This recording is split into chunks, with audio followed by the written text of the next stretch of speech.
It's one thing to get open, it's another thing to make the play, and he's done a good job of doing that. It's something that you talked about in fall camp when he wasn't eligible, that he was really competitive, still staying up. Clearly, the way he's kind of come back and had a 100-yard game would indicate he spent that time well. Are you seeing kind of the work he did in fall camp pay off now? Sure, yeah, it's paying off now. He's a big perfectionist. He tries to get better. He practices with a purpose every day to get better. And then when he comes into the meeting room, he's the exact same way. Whatever he can do to get better, and it shows on Saturdays. He's a really good example of that. What's your takeaway, I guess, from the Cal game in general? Do you things you liked and didn't like you'd like to correct? Oh yeah, win or lose, there's always things that you can do better. It's just a lot better feeling when you're correcting things after a win. The biggest thing I'm very proud of is how hard they're playing. And I know, statistics and people see those guys make plays, but a lot of our big runs are because of receivers blocking downfield, and so that's what I'm most proud of. As long as we keep playing hard, good things are going to happen. Did you see the Eagles game? Josh Huff got a shout out in the post-game interview for blocking on that game-winning touchdown. That seemed to, I guess, embody kind of what you guys always talk about. It's a cultural thing here, and he was definitely part of it. And in the play here, you have to be able to do that. I mean, when we look for a receiver, you got to be able to make plays. You got to be able to run. You got to be able to think. But you got to be able to block. And sometimes that separates guys from getting on the field and not getting on the field. Sure. You coached DBs for a long time. Stanford lost, I think, 3 of their starters in the defensive backfield. They're still, I think, top 25 pass efficiency defense, though. Do you see things about them that they do really well from your background? Yeah, I mean, I've been very, very impressed. Anytime you put a whole new secondary in there, you think there's going to be some issues, and those guys are playing really at a high level.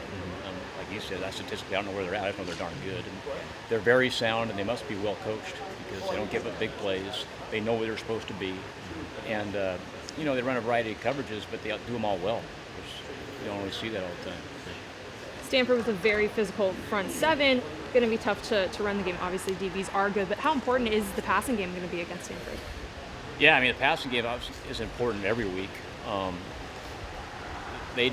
Last year, we were able to run the ball with a little bit of success, but if you can't throw the ball, it's hard to run the ball. And they both work off each other. If you can throw the ball well, it opens up the running game. Because now they have to put an extra guy in coverage. And vice versa. If we're running the ball well, that'll make our passing game better. Andrew mentioned Darren Carrington, but these past 3 weeks, really a huge spark and a huge improvement for the passing game. What has sparked the passing game? I just think it's all over. Guys executing a little bit better as a quarterback. And just the passing game, everyone looks at the receivers and the quarterback, but the whole line, we had great protection this past week. That's a big deal. He's got to have time to throw. The back's got to know where he's going. It's 11 people, so I think it's a combination of all 11 people executing and getting better. Yesterday, Scott Frost said that offensively, you guys really have to make sure that you can be efficient when you have the ball because Stanford does have such a high time of possession per game. How do you guys make sure that you can optimize the time when you do have the ball? Sure. We emphasize it, but it's every week. I mean, it's not like we go into a week saying, hey, we're not going to be efficient this week. We try to do it on every single play. We can just, it might affect the play calling a little bit, but we're no holds barred. We're going to try to score points. And however we have to do it, that's how we're going to do it. And just be good executors. How do you pick and choose when guys like Kirk Merritt, David Brown, who are really good players, it seems like, already, but they're kind of backlogged in the deep rotation? How do you pick and choose when those guys get in? Yeah, it's a good problem to have. We have a lot of guys that are playing at a high level with a lot of depth. What I tell those guys is, hey, whoever really gets hot, we're going to try to rotate a few guys. If someone gets hot, they're going to stay in the game. And also, by the way you practice.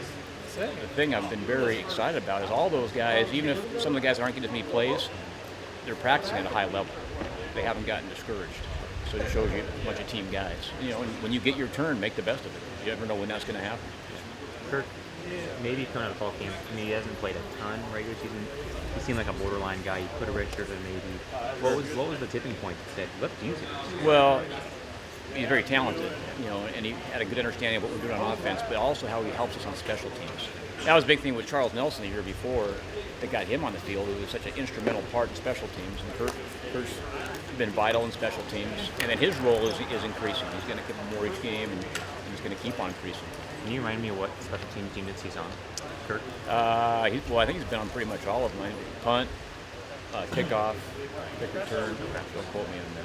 I think he's on all those. He's been in and out of all those. Okay. Yeah. Have you noticed any more sense of urgency to clean up some of the stuff, especially in the red zone, going against a team like Stanford? You hope you have a sense of urgency no matter who you prepare for, and it doesn't change based on the team you play, and if you're not doing that, then you got problems here.